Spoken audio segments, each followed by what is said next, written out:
Good evening, everyone, and welcome to the Oxford Martin School. I'm Carl Frey, and I direct the program on the future of work here at the school. It's a huge pleasure for me today to have the opportunity to introduce Vili Ledovirta, whose work I've admired for a very long time. Vili is a professor of economic sociology and digital social research at the Oxford Internet Institute here at Oxford University. He's also a senior research fellow of Jesus College and a former fellow of the Alan Turing Institute. He served on the European Commission's expert group on online digital platforms and the high-level expert group on digital transformation and EU labour markets. For the past 7 years, he's led a research group in Oxford examining how digital technologies reshape economies and its implications for workers, entrepreneurs, and policymakers. His well-known iLabour Index, for example, has prominently featured in ILO reports and other policy work around the world. He's also been supported generously by the European Research Council and the Economic and Social Research Council here in the United Kingdom. His previous book, Virtual Economies, was translated into several languages, and I'm sure that his new book, Cloud Empires, will be translated into even more languages. It's a really tremendous piece of scholarship, and also really a surprisingly readable one, I have to say, and I really very much recommend it. Before we move on to Vili's talk, let me just do a little bit of housekeeping. This talk is being recorded and it's live, so if you don't want to be filmed, please don't ask a question. If you're watching online through Crowdcast and would like to ask a question, please press the Ask Question button on your screen. Fairly intuitive, I hope. As a follow-up, Vili has promised to stay around if you want to buy a copy of his book and maybe even get it signed. There will also be drinks and coffee next door after the talk. Vili, it's a really great pleasure to have you here. The floor is yours.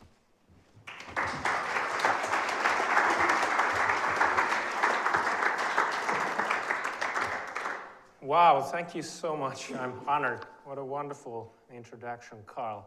Thank you. The book is, in fact, it is coming out in Japanese, Chinese, and Italian. And if somebody wants to translate it to, for instance, German or Spanish, that would be wonderful. But imagine yourself, if you will, in the picturesque old market town of Walton-on-Thames in the early noughties. Anyone been to Walton-on-Thames? Yeah, some nodding, yeah, excellent. You will find there, between the chip shop and the church, an independent video game studio called Introversion Software. And the studio is founded by 3 friends, and it's already produced several critically acclaimed games. And these games are being sold at retailers across the UK. And now the friends, they want to use their website to start selling these games also to other countries.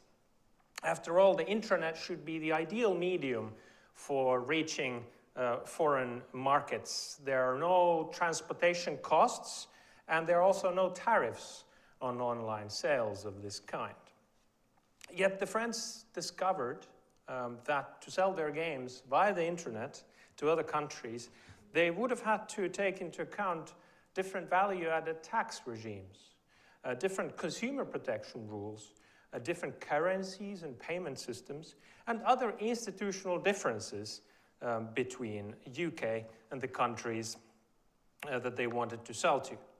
And they calculated that they would need months of development time and significant amounts of money to actually build up a digital online store that would enable them to overcome all these country differences. And a small business such as theirs simply couldn't afford such an investment.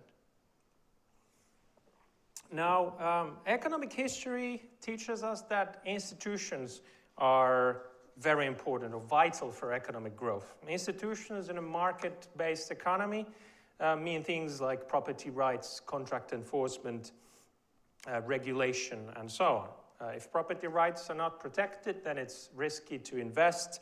If contracts can't be enforced, then it's too risky to engage in trade, especially long-distance trade between strangers.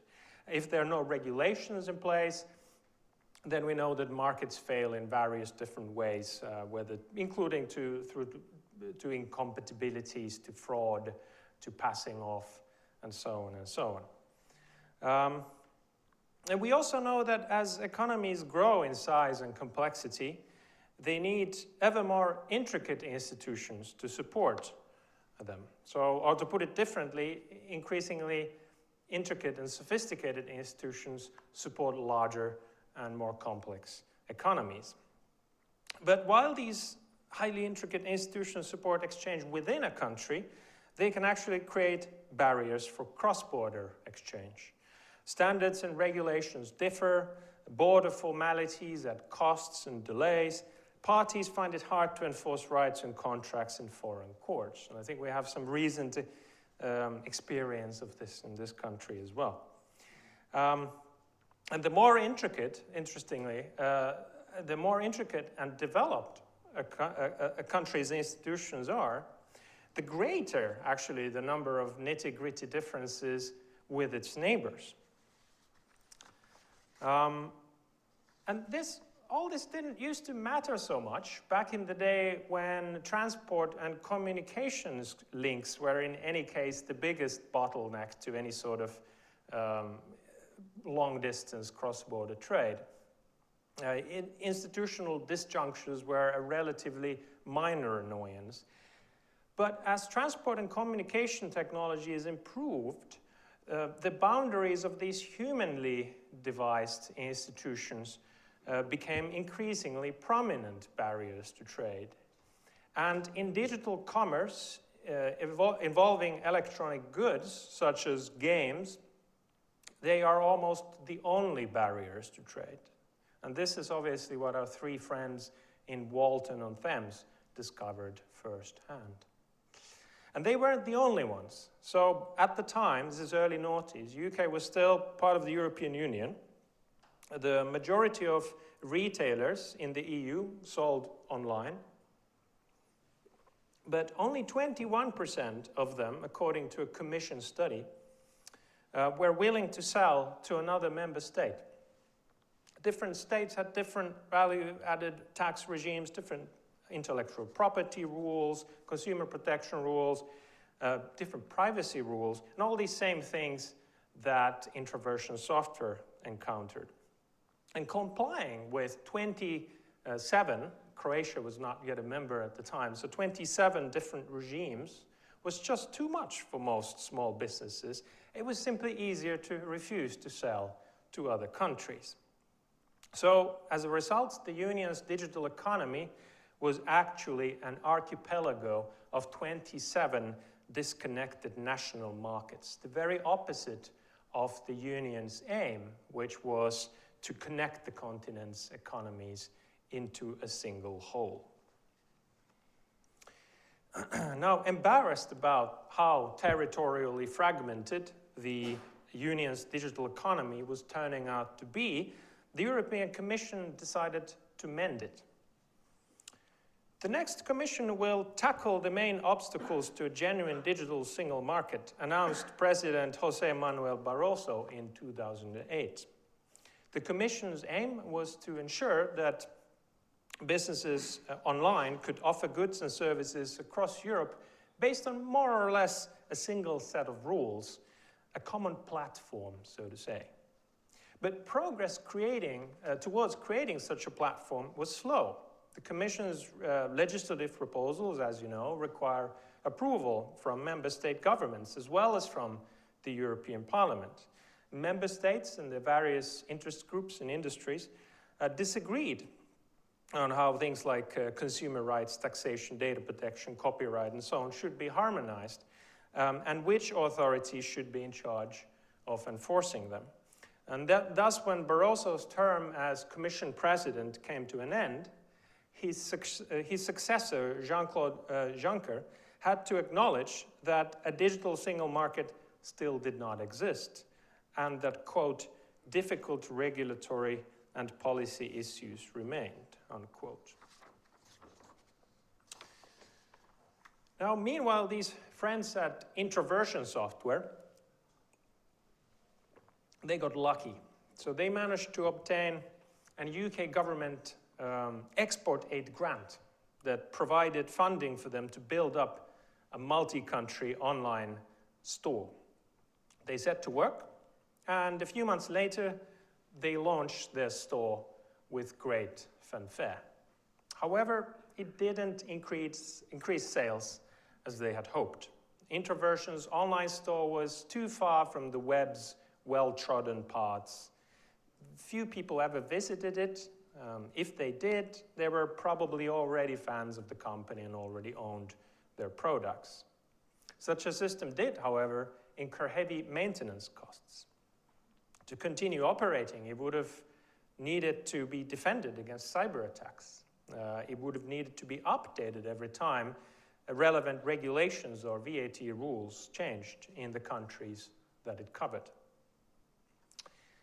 A few months later, Introversion Software signed up with something called Steam, a new online marketplace where developers could sell games directly to gamers.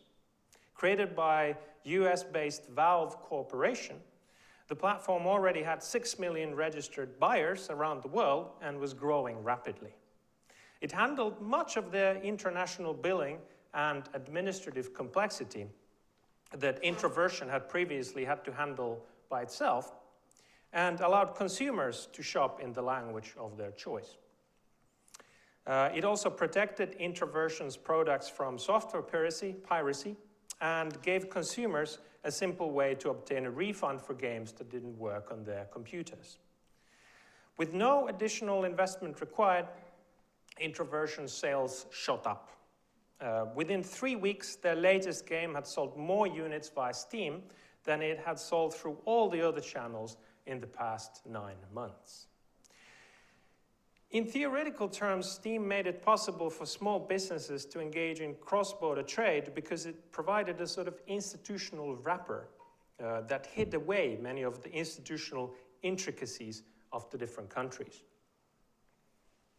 It also introduced its own systems of quasi-property rights, of dispute resolution, its own market regulation, its own regime of consumer protection rights, which operated to some extent independently from any territorial institutions. In short, it created a sort of transnational institutional environment in which people and businesses located in different countries could trade almost as if no national boundaries separated them. Outside digital platforms like Steam, cross-border business remained dominated by large corporations. Just 5% of German exporters were responsible for 81% of all German exports in 2003. In France, the top 5% largest exporters were responsible for 88% of all exports. In Peru, it was 91%. So large corporations, they possess the resources to overcome the non-tariff barriers to trade, and this allows them essentially to monopolize lucrative long-distance trade. Now contrast this with eBay. The top 5% of German exporters on eBay were responsible for only 54% of the exports. Top French exporters were responsible for less than 35% of exports. Top Peruvians, only 16%. So on platforms like eBay, Amazon, Steam, Apple App Store, Google Play Store, millions of small and medium-sized businesses traded across borders with relative ease. So in other words, the EU finally got a digital single market, but it wasn't made in Brussels, at least not only in Brussels. It was made largely in Silicon Valley. Europeans today buy British games on Steam. They pick Italian shoes on Amazon. They watch French films on Netflix, hire Serbian programmers on Upwork, and so on and so on. When I last checked, mobile games created in Finland, Sweden, France, the United Kingdom, and Turkey took up 8 spots of the list of the top 10 best-selling iPhone games in Germany. So Europeans clearly make desirable products, especially digital products, but it took American technology companies to finally build that harmonized institutional environment where they could sell them to each other. And this new transnational institutional environment doesn't stop at the borders of Europe. It has produced numerous successful game developers in Vietnam, mobile app developers in the Philippines, YouTubers and streamers in South Africa, online merchants in India, and so on. It has grown larger than all but the largest national economies in the world. Amazon alone has more than $500 billion worth of goods passing through its marketplaces every year. And it earns far more money taxing the merchants, the trade on its platform than most governments in the world earn in tax revenues. A world order based on carving up the surface of the planet into these mutually exclusive territories with one sovereign institution, the state, in charge of its territory, it's of course a fairly recent innovation in the grand scheme of things. It reached its pinnacle in Europe in the 19th century, in part as the result of economic and technological forces that favored this particular mode of organization over the previous medieval and early modern institutions. It can support internal harmony and economic growth, but it also brings costs, such as complicating long-distance trade and enabling the mobilization of entire nations into conflict against each other. And I would be rather surprised if it represented the final point in the history of institutional transformation. That said, not all is well in these new deterritorial institutions that I'm talking about either. Their founders were originally ideologically committed to free trade and small government. They built inclusive institutions that anyone could use to start an online business. But in recent years, they've switched gears. They've started to extract more and more value from their economies for themselves. The virtual taxes that Amazon, eBay, Upwork, and most platforms charge are high and have grown into multiples of what they used to be originally. Amazon has, in effect, expropriated successful businesses from independent merchants by using its God's view eye of the market to identify best-selling products, to produce knockoffs, and then to make sure that consumers see Amazon's offerings first. And consider Apple. For many years, on Apple's App Store, the most popular music app was called Spotify, made in Sweden. It showed up first in search results for music. Then one day, Apple launched its own competing music app, and suddenly Spotify fell in search results. Not to the second place, not to the third place, not even to the 23rd place, but indeed to the 23rd place, even behind apps that had nothing to do with music. So Apple had used its regulatory power over the marketplace to effectively disappear a competitor. So we have this problem where the platform princes' interests are not quite aligned with the interests of those who do business on their platforms. Not entirely disaligned, but not fully aligned either. And it's become clear that competition has not been sufficient to bring these interests into alignment. Businesses can't easily vote with their feet and switch to another platform, because that would mean leaving behind everything they've built in that particular institutional environment, from customer relationships and reputation to know-how and to data that they've painstakingly arranged into the platform's systems. One Amazon seller complained, quote, "My problem is that I have close to 9,000 books and I have spent so much time on them to list them on Amazon that I don't know what to do anymore. Everything goes up but my income." This was after yet another increase in the taxes that Amazon charges to its merchants. So even if regulation or technological progress succeeded in reducing these switching costs, which is often proposed, the fundamental fact remains that a single user can't unilaterally decide to choose to switch to a different platform. A platform is like the European Union, or indeed like a state, in that its product is a set of rules. And you have to use, as a business, the same rules that everyone else is trading with. To switch to a new rule set, everyone has to make the switch simultaneously. That's not something you can unilaterally do, or otherwise you'll be isolated from the rest of the economy. So it's not an individual choice that can be made on the market and competition-based governance, but a collective choice that the polity has to make together. But there are no mechanisms for collective decision-making in this transnational digital economy. And as a result, businesses and consumers remain unable to escape the extractions of the platform princes. Now, this, of course, is a somewhat familiar situation to us from history from different places and from present-day economies that are struggling to escape extractions by the ruling elite. And it has distributional consequences. European app developers resent what they call the Apple tax, which they have to send to California from every sale they make, even when selling to other Europeans. But it's not just a distributional issue, it's also starting to hurt economic growth, efficiency.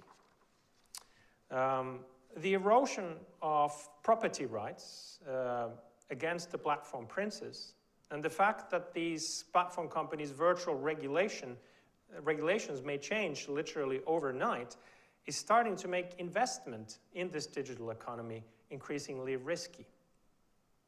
Best not to be too successful, concluded one Amazon merchant. Apple's unpredictability is making continued investment untenable, said one app development CEO.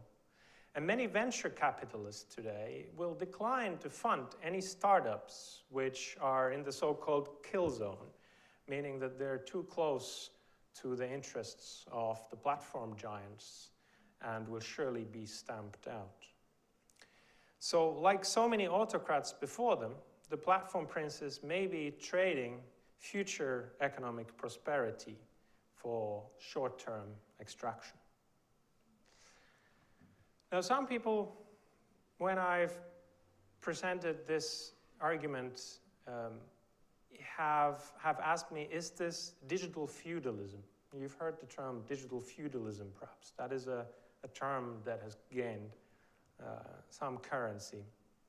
And that is actually something that I would respectfully disagree with, this notion of digital feudalism. Because to me, feudalism as an economic order is one which is based on stable hierarchical relationships of duties and rights, of obligations towards the Lord.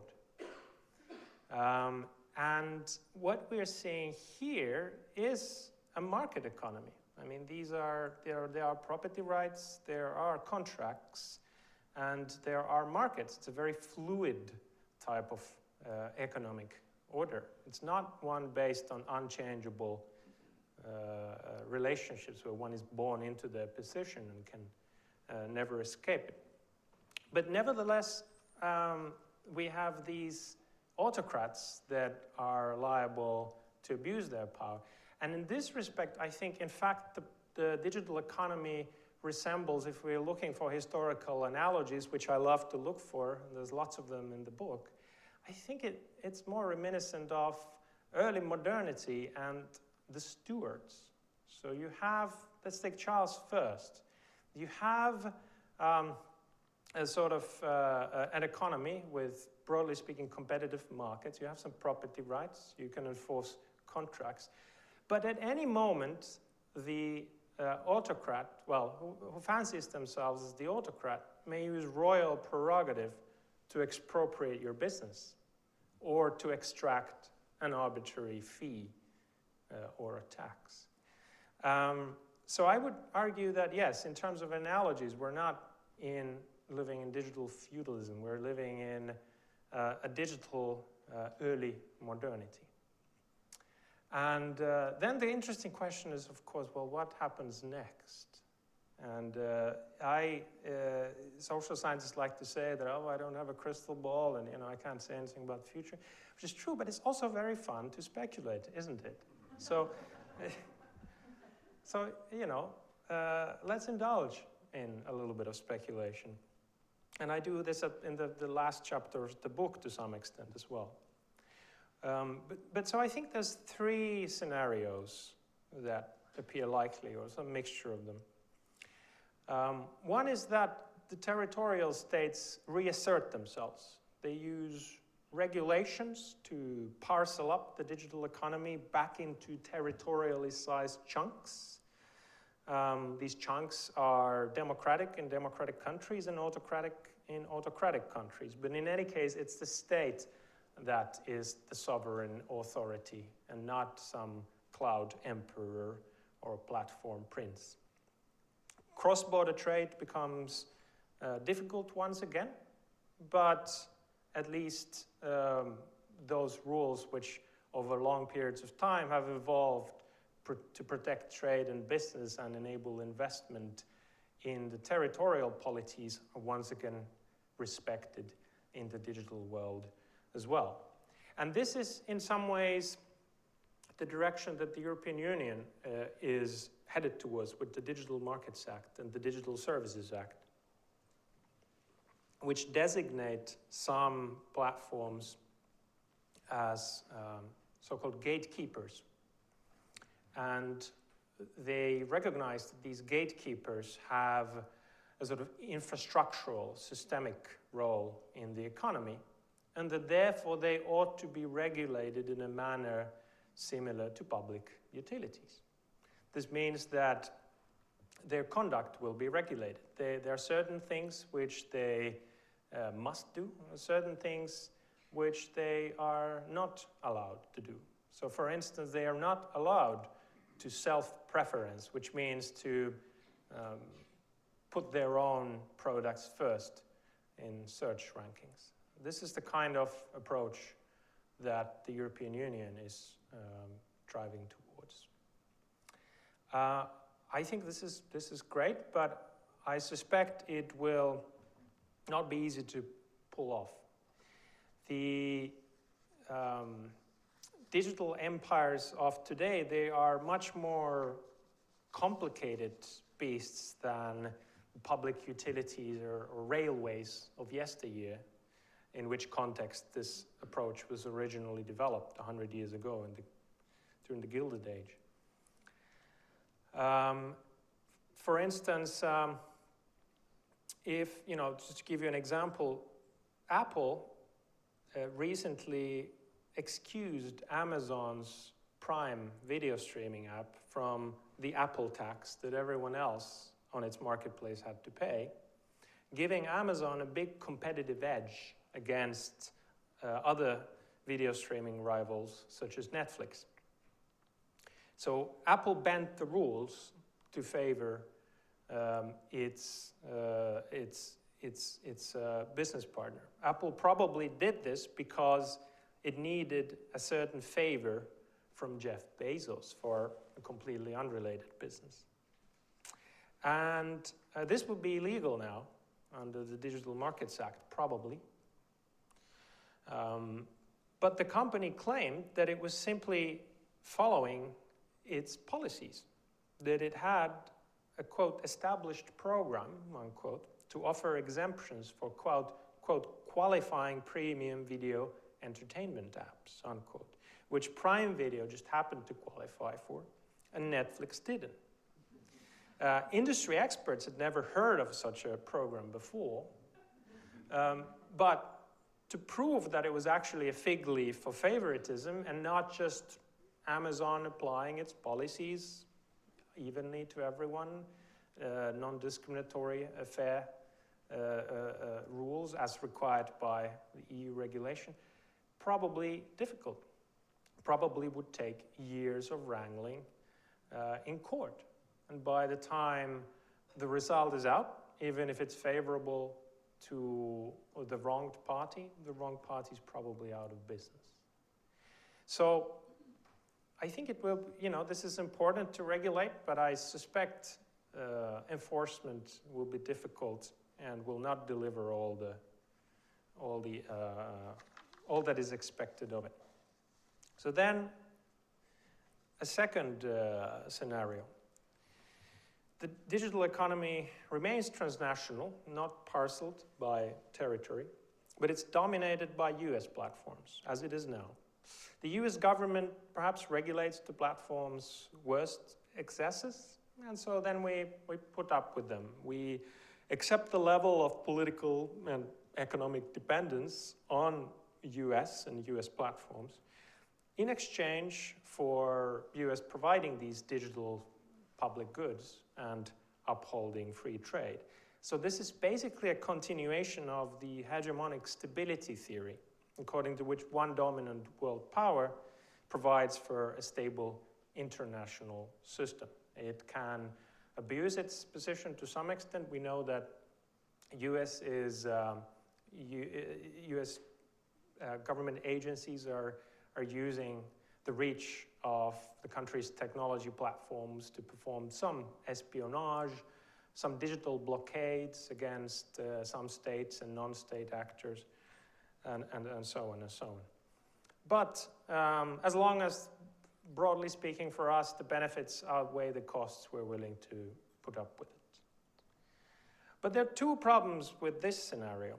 One is China, which I shan't go into now. It's a whole different talk. And second, that the tech companies themselves don't necessarily want to be turned into instruments of US foreign policy. It's not in their business interests. We have seen Microsoft resist attempts by US law enforcement agencies to obtain data from Microsoft servers located outside the US by challenging each request in court. Microsoft is, I'm told, a pain to request data for US law enforcement agencies. Apple recently implemented end-to-end encryption in its iCloud, which may make it impossible for it to serve certain law enforcement or indeed NSA, security state espionage requests. So this allows the companies to hold on to and win market share even in regions that are suspicious of US foreign policy goals. And so a third scenario, probably, I don't want to say unlikeliest, but perhaps the most long-term one, but also the most exciting one, is a sort of bottom-up democratization of the digital giants. And what do I mean by this? Well, there are a lot of people now, in fact, millions of people in businesses who are making their living through these platforms. And they have something to lose if the companies suddenly change their policies and expropriate them or increase their taxes and whatnot. And they are starting to realize, develop an awareness that this is indeed the position they find themselves, that they're not living in a cyber-libertarian utopia where they can do business free and there are no gatekeepers or institutions watching over them. No, they're very alive to the fact that their everyday livelihood is extremely dependent on continued goodwill by these platform princes. They are finding that lots of other people are in the same position. They are communicating via online forums, via social networking sites, via emailing lists, via physical meetups. And they are also communicating transnationally. So it's not just in a particular country or city, but the business is trading on a particular platform, finding each other and building solidarity. And they are starting to use this solidarity and this organization to push back against the platform prince's power. I have some examples of in the book, and I am continuing to follow this. I'm just observing a fascinating case of American and Turkish Amazon merchants basically joining hands to oppose Amazon's action to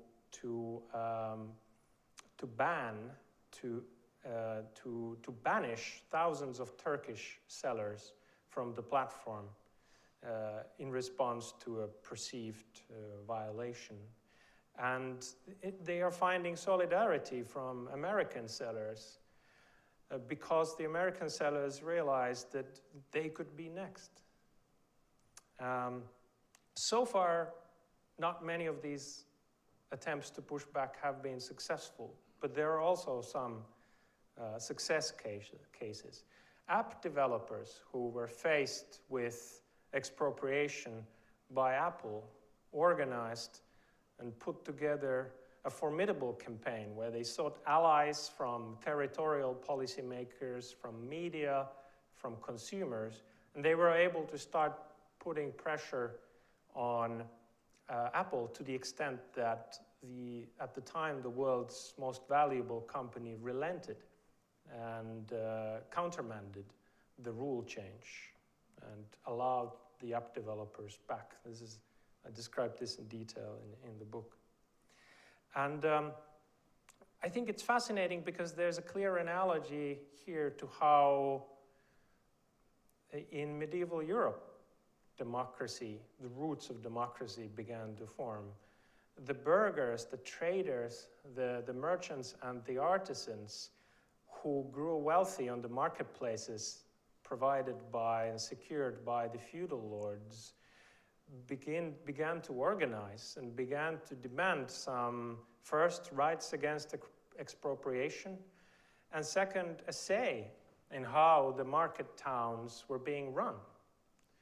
And eventually, in some places, we find that they're able to wrest for themselves control over the marketplace entirely. And we have the emergence at various places and various points in time in European history, the emergence of autonomous market towns governed by their merchants, the middle class, rather than by the feudal lord who loses control and is relegated to the countryside.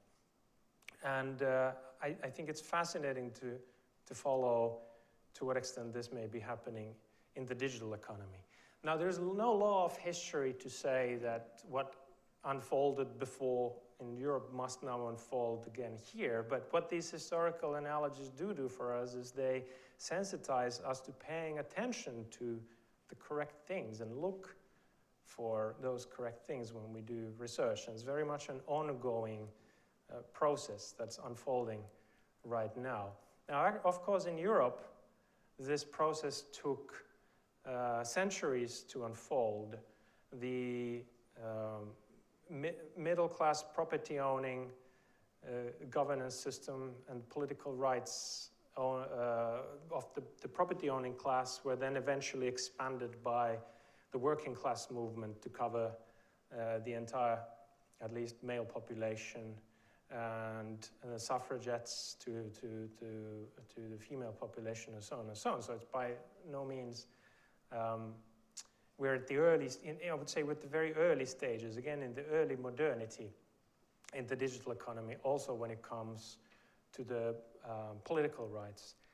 But what makes it exciting is that so far all of this institutional transformation and development on the internet has happened at a lightning speed.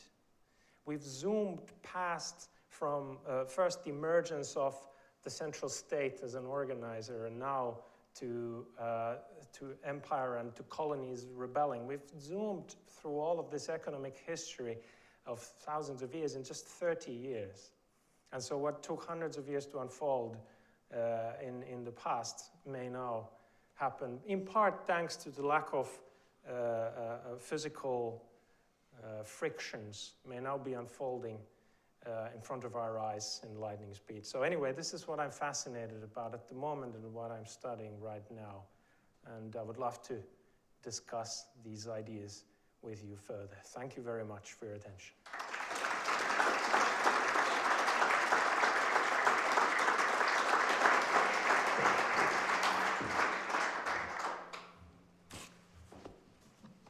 Thank you very much, Willy, for a truly fascinating talk. We have about half an hour, I think, left for questions and conversation, which is great. And I know there's a lot of knowledgeable people about these issues in the room. So if you do have a question, whether you're online or here, if you're here, please raise your hand. If you're online, please pop your question on the Ask Question button.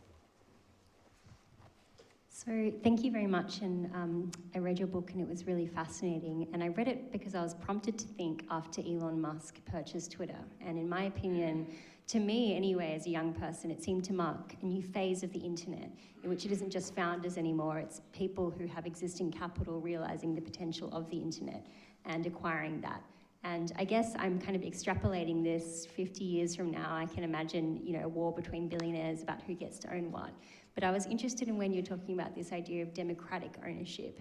And do you have any thoughts on that in relation to social media and communication platforms? What could that look like from an intersectional perspective?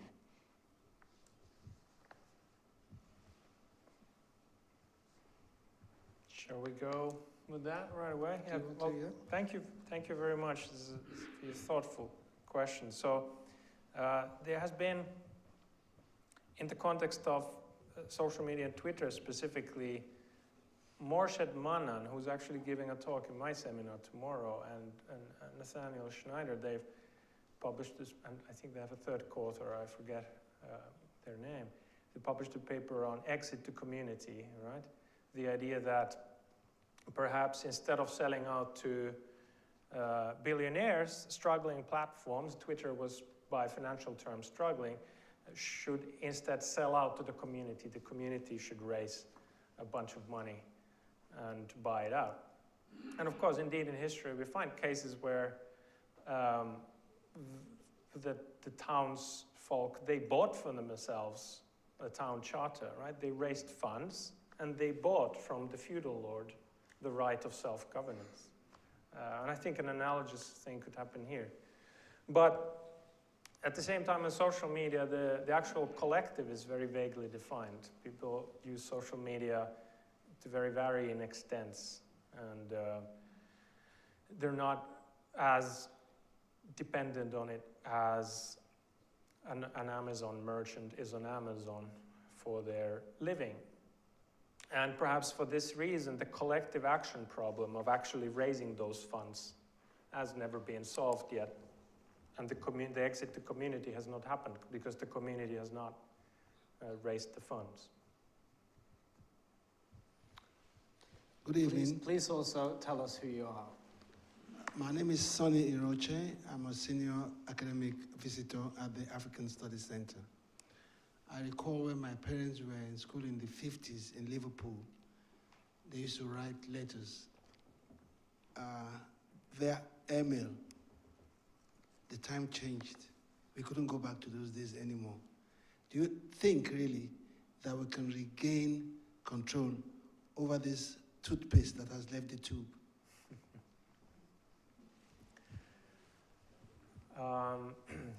Well, to be honest, when I was developed, so this book kind of reflects the results of many years of research that we've done.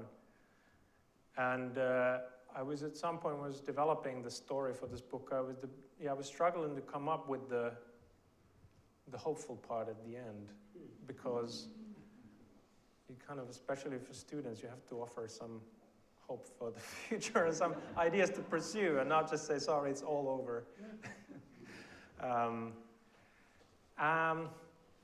But yeah, I mean, how we can regain control. So the we there does not necessarily refer to we as in territorial governments, but it's more in the spirit of the American Declaration of Independence, we the people. And therefore, these new sources of collective power, such as the networks of small entrepreneurs that I'm talking about, very active also in different African countries that we've studied, South Africa, Kenya, Nigeria. These networks are one possible we that could go some way towards regaining control. So it's a kind of corporativist vision of more participatory governance. It's not electoral democracy, at least not straight into electoral democracy. I'm not sure if that addresses your question entirely, but thank you. We have a couple of related questions coming in online here. So Petros is asking, what is your proposal to change the state that you're so interestingly describing? And then we have a sort of more concrete... Sorry, can you repeat that? What is the proposal to change the state that you're so interestingly describing? So state as in the situation. The situation, exactly. Okay. So you mentioned, for example, that competition alone might not be the answer. And we have another related question here, suggesting that could human rights law, with its legitimacy and universal recognition, be an appropriate vehicle to promote legal and ethical business practices and to ensure that human rights checks and balances are in place for tech innovation? Mike Millward is asking that. Thank you. So, indeed, I'll start from the human rights. Indeed, one of the very reasons why these platforms are doing so well and they're very efficient at resolving disputes, for instance. I kind of calculate in the book that these platforms probably resolving more disputes now every year than all of the world's public courts put together. And that's tremendous for if you're a small business in the Philippines and you're selling to UK. And the UK buyer, this is a real example, UK buyer doesn't pay. What are you going to do? You're going to take them to court in London? No. I mean, even if it was legally possible, which it may not be, the transaction costs of doing so are just completely prohibitive for a small business in the Philippines. So instead, they appeal to the platform authority, and the platform authority provides them with swift justice. The flip side, however, is that the platform authority is not bound by any constitution or human rights law to provide due process, fairness, and respect the rights of all the parties. So it's more expedient justice. It's justice that is right maybe on average, but is not too concerned with always making the right decision. So indeed, human rights law and just fundamental rights is in some ways what the platform middle class that is getting organized is demanding, these businesses. I call them middle class because they're not the gig workers. There's a whole thing about this in the book where the gig workers are also there. They're an important class of the platform society, but they're too impoverished to appear to be too impoverished to actually successfully make a dent. Whereas this middle class, as in historically, is better positioned to make the first move. And what the middle class is demanding is some rights that we would recognize as human rights, such as property rights, right not to be expropriated by the sovereign. But none of them, as far as I've seen, has come with, the UN Declaration of Human Rights or the European Declaration of Human Rights in hand and said, this is the list of rights that we want. And there are proposals for states, territorial policymakers, to impose human rights law and the respect for fundamental rights on these platform empires. But that then tends to get a bit tied up in the international relations and sort of the international political economy, because the US, who has these platforms, they're not too keen on sort of holding them back, and indeed the platforms are appealing to US government and saying don't regulate us too hard, or otherwise the Chinese platforms will come and they won't in any case respect any human rights. And so I don't have a great snappy answer to this except to offer these reflections on the topic. And then as for change of situation, I think I've kind of outlined my idea of what kind of change at least is exciting to follow, but I'm an observer, not an activist, so I am simply observing what may be happening. But as a theory of change and something we could do, what I am proposing and have proposed, and what in fact the European Union has done to some extent, is that we can support these platform users, small businesses, attempts to organize and to bargain collectively with the platform princes. We can pass legislation that makes it easier for them to do so and protects them against retaliation. At the very least, we can make sure that our legislation doesn't prevent them from doing so, because in fact the situation with competition law at the moment is that it protects the platform giants. It prevents the small businesses from organizing because it will be seen as a cartel. Now the European Commission has said that they wish to ensure that specifically platform laborers, gig workers, are not prevented from organizing by competition law. This is a communication they have made, but so far we haven't seen any legislative proposal to that effect. From one observer to another, I observe we have several questions in the room. I think you just on the right, exactly. Thank you very much for this presentation. My name is Ernesto, I'm a historian. I'm just going to make a comment, but you see how it also turns into a question. I will agree that, well, using feudalism might not be the best comparison. When you were mentioning, I will agree also that, the early modern period might be more relevant, but I'll think more if it were up to me, like to the East India Company or the Society of Jesus, which were multinational institutions, and their actions basically had an effect in different parts of the world from a social, political, and economic perspective in different ways. But I think that, and I always thought that they are worth observing if we're looking at history. But going back, and this is how I want to connect, something that I was thinking when you were mentioning the feudalism is that people discuss little about guilds. And from a historical perspective as well, other examples in history of people coming together, not just, I would say, the retailers on the one hand, but also, the users, because I feel like that's the problem with the platforms. It's not just about having the retailers happy, but also the users in that sense. And I was just thinking about cooperatives, decentralized autonomous organizations. Since you're an observer, have you seen any type of initiatives that might go towards that yes, might be supported by the law, but might be more social in nature to try to balance the scales of power in that sense? Thank you. Wonderful points. I will attempt to address them briefly for now. So I'm really glad to have an actual historian engage with my historical analogies. I'm only an amateur and an appreciator of history. So East India Company, in my first draft, I used that analogy, but one thing is I'm just not enough of an expert on East India Company. It's a very, very, very contentious, fraught subject. I felt it was better not to dabble in it. In some ways, it would cheapen East India Company or to kind of undermine the gravity of that particular historical issue to draw analogies to tech companies, possibly. The other thing with the East India Company is that it was still a territorial power. I mean, it was ended up exercising control over territory.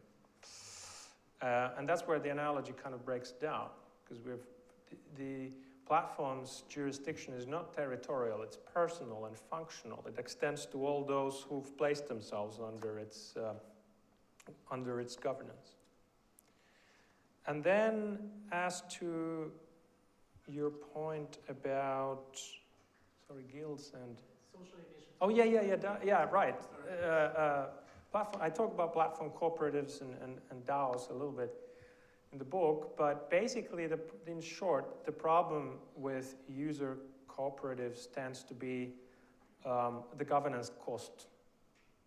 There's a really good tweet that summarizes this, where it's like, everybody want to design governance systems, ain't nobody want to govern.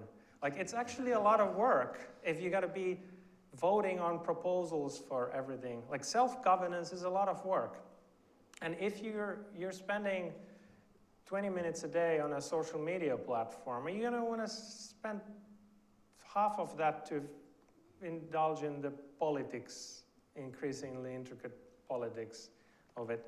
Or are you just going to ignore all of that?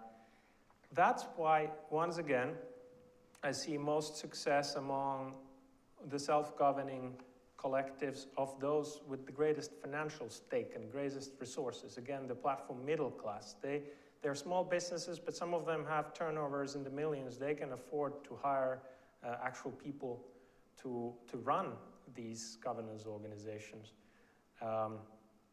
Yeah, enough said on that topic. So, there are a lot of platform cooperatives, and none of them have made any dent into basically the dominance of the big platforms. And I am interested. They can provide interesting lifestyles and alternatives for, groups in the marginal, to put it in a not so charitable way. And it's the same as our society elsewhere as well. We have all kinds of collectives living outside the mainstream in interesting, original, perhaps morally superior ways, but they haven't been able to take over the mainstream.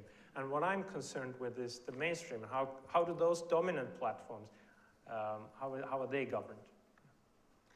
We have a number of questions coming online, but let's take another one in the room first. Yes. Mark Eccles-Williams. I'm an independent corporate advisor in various cyber-related issues. Just very quickly going back to international relations, which you've just mentioned. Yes. Very interesting to think about the perspective that, in the last 30 years, we've raced forward beyond what took hundreds of years to create. We are 1 year on from the Russian invasion of the Ukraine. Sanctions are everywhere, and my probably ignorant thinking was, as this happens, are there strategic likelihoods of real change because of sanctions? What is the impact of sanctions on the digital economy?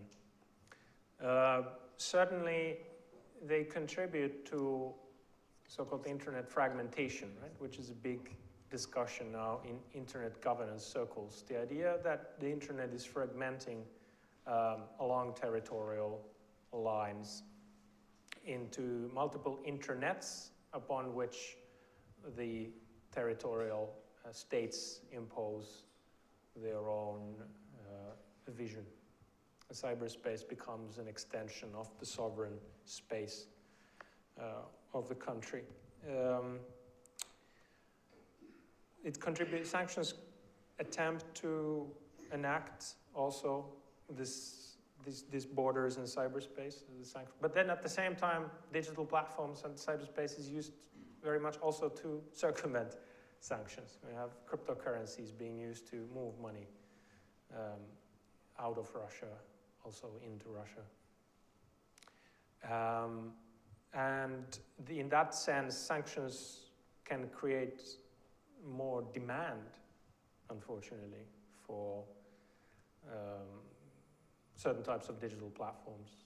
I mean, there are lots of platforms which are founded specifically for the purpose of attempting to evade the territorial state, such as online drug marketplaces, which I discussed in chapter 4.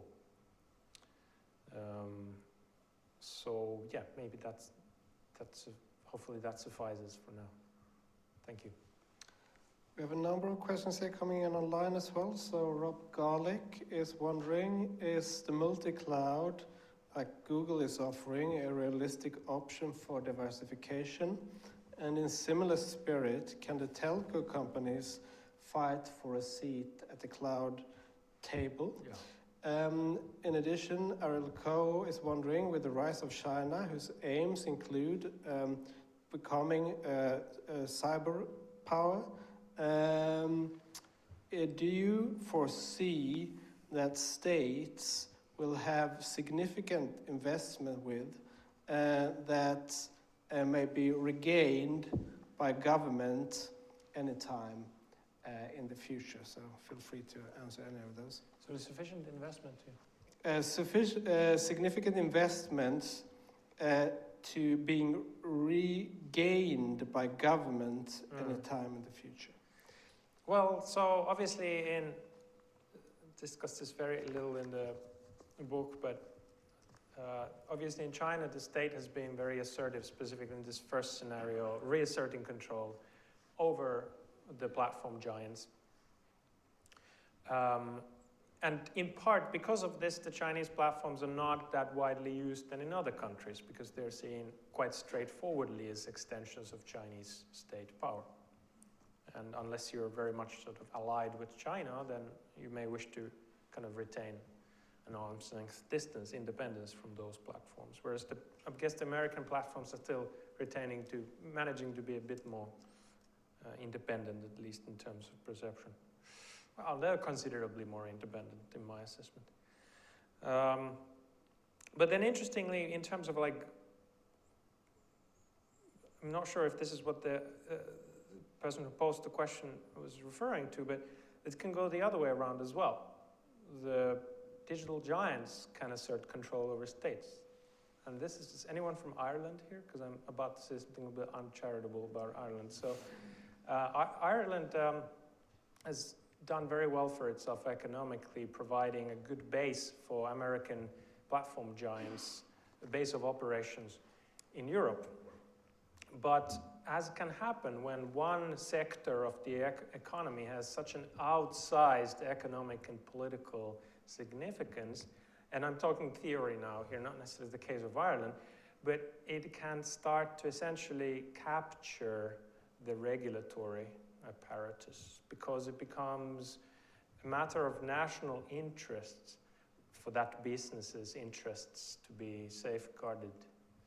And this has happened in the case of multinational oil companies and so on, essentially capturing developing country governments. But I would point out that the Irish Data Protection Authority has been remarkably lenient and slow in enforcing EU data protection law on American tech giants, to the extent that the European Court of Justice, I guess, or ECJ, I always get them mixed up, but one of the European courts has commented on this. And so one could argue that Ireland, being a smallish country with an oversized presence of tech giants, is becoming captured by them. I'm not sure if I'm willing to quite argue that, but this is a possible scenario. So this is a little bit of a reflection on something the question asked. As for Google multi-cloud, I think I don't have a strong opinion on that. No. Going back to the Ireland examples, I think we have a related questions here. So could the citizens of Ireland then, for example, as the way forward, open up the governance of platforms with representation of users or civil society? See, for an analogy, the company with the purpose of the German Mitbestimmung. Yeah. And Bruno Tiedemans is wondering that. Yeah. So indeed, so in Germany, as you know better than I do, I imagine company boards of a certain size have to have representation from the workers as well. And it's kind of this sort of direction that I imagine things could be evolving towards. So it can start, I talk in the book about a company that has asked its users to elect a representative body, and then that representative body of 13 councillors has the right to be consulted by the company as it makes big decisions about the platform. This has many advantages to the platform. They can kind of filter user feedback through this council. They kind of win legitimacy for their policies this way. The council is under NDA, so they're able to show also future plans to the council, kind of moot ideas before they are even live. It's a great step. But it's still, the council is only a consultant. They have no authority. The next step from that might be if the users are able to assert themselves, that a council of this sort actually gets a seat in the table where decisions are being made, so a board seat, for instance. And then you can imagine a further elaboration of that, a veto power or some form of essentially even, if not taking over the whole thing, at least being a very much as one of the stakeholders in the table when decisions are being made. And you know, I'm not really interested so much in thinking, okay, what is the optimal governance system design? Like you can imagine, the shareholders have to have this much participation, and then the business users, and then the consumers. Like you can imagine these things, but who's going to enforce them? My point is to ask, what's the political economy like, and what kind of governance is likely to emerge? And again, what I see is that it's the small businesses, the small and medium-sized businesses that are in the best position to actually organize and wrest for themselves at least some level of control. And I think the consumers are not in that position. They're too dispersed, disorganized. Their interest isn't large enough. I think we had another question in the room, is that right? Yeah. So I'm Matt Vickers. I'm very much inspired by this. Last time I was in here, this was the history faculty library. So this must be where the history bit comes from. And I myself now, I'm at the UK's Energy Ombudsman. So one of the history analogies that strikes me is the one of, again, if you look at Sweden or Russia or some of these countries just after the early modern period that you're talking about, is the rise of enlightened despots. And I wonder whether some of what we're seeing with ESG and some of what we're seeing with some of the efforts of some of the big tech companies to have a kind of gentle machine gun hand, as someone put it, is we're possibly seeing another model of the future, which is the rise of enlightened despotism. How might these platform princes become enlightened despots by engaging in part with some of these questions without truly giving up power? This is wonderful. Yes, I have now a little project related to corporate governance, specific from these tech giants. And the idea was, so ESG, environmental social governance goals, which is something that investors now ask corporations to kind of meet. The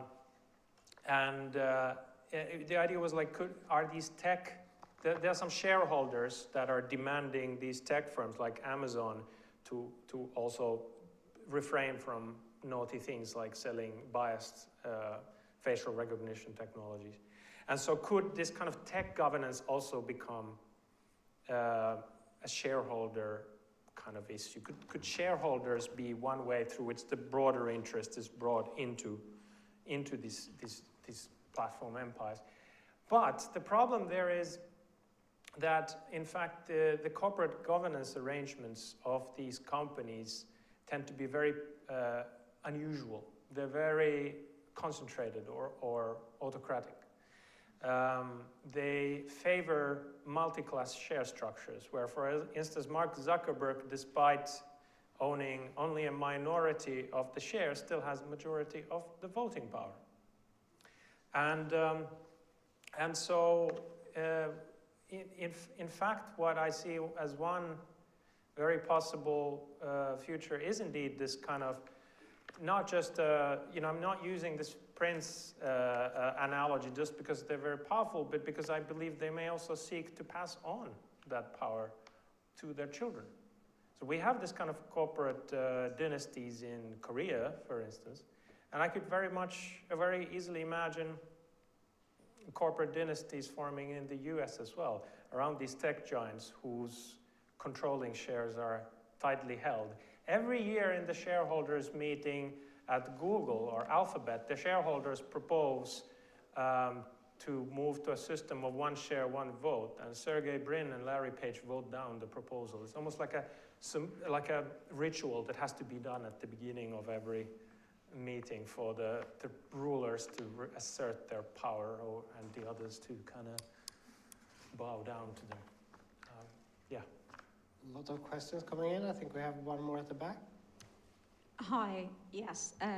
My name is Asima, and I worked in different industries, telcos, and I'm currently what we called part of the middle class, so to speak. So I use the digital trading platforms, etc. What struck me was that initially in your speech, the feeling was very much that there were two entities. There was the state and there were the platforms. But clearly, as you started talking a bit more, it's apparent that it's more of a triangle, the third piece being the users. Now, as you say, the users are disparate and they do not have much power. That was the impression I got from your speech. Whereas, turning it on its head, I would argue that actually the users, disparate as they may be, they hold more power. And the power doesn't come from regulation, which in itself, I'm almost inclined to argue that it inhibits creativity. And everywhere what we've seen is that without that inhibition, things have grown organically, hugely. I mean, that was the basis of Western capitalism, surely. So when we talk about these platforms, I think what you'll also find is that, yes, they may grow hugely, but the minute there is something else that all the users get attracted to, then those platforms seem to fall. Not even because somebody else has done something to it, because the users actively want that. I mean, TikTok being the greatest example, not that I'm an advocate of it. So my question to you would be, have you explored the users and the options available to them in any greater depth in the book, and what advice would you give the middle classes, as you call them? With 1 minute left, please. Okay, so this is, I think this is a lot to unpack there, but just on the comment on the sort of the way I kind of interpret this is competition sufficient to hold platform giants to account? Can users just switch platforms and that way force the platforms to be accountable to them? And I discussed this at length in the book, and I think not, basically. I mean, to an extent, yes, but not to a sufficient extent. It's like saying we don't need elections because if people don't like their government, they can also always just switch to a different country, and that way, you know, the government's desire to hold on to their population surely makes them accountable. Like, yeah, to an extent, but not sufficiently. Also, it's very expensive for the people to keep moving all the time. Facebook is, yeah, I mean, TikTok is challenging Facebook, but Facebook has proven remarkably resilient. Its death has been predicted many, many times. I think what can bring it down, though, is its emperor's pig-headedness in the end. The Romans already knew that, when you're in times of war, intense competition, then you elect a dictator who can make quick, decisive decisions and coordinate the empire's resources, and that way prevail over competition. But then once you've prevailed over competition, as Amazon has, as Facebook has, and then it becomes a matter of, well, how do you keep that empire? And there, a more inclusive and participatory mode of governance has, I think, historically proven to be more effective, because it allows for mistakes to be corrected and for diverse sources of information to be brought in. And this is something that now Zuckerberg is trying to realize a vision of something he read in a book a long time ago, and there is no governance mechanism to correct course until he literally hits a wall. Not literally, but until he hits a wall. The bad news is we run out of time. The good news is that Willie's promised to stay around a bit longer for the drinks reception to go with all the food of thought he has already provided us. If you want to buy a book, they are available at the end of this room. Willie has also indicated he's happy to sign it for you. I, for one, very much recommend it, and please join me in giving Willie a warm round of applause. Thank you for coming.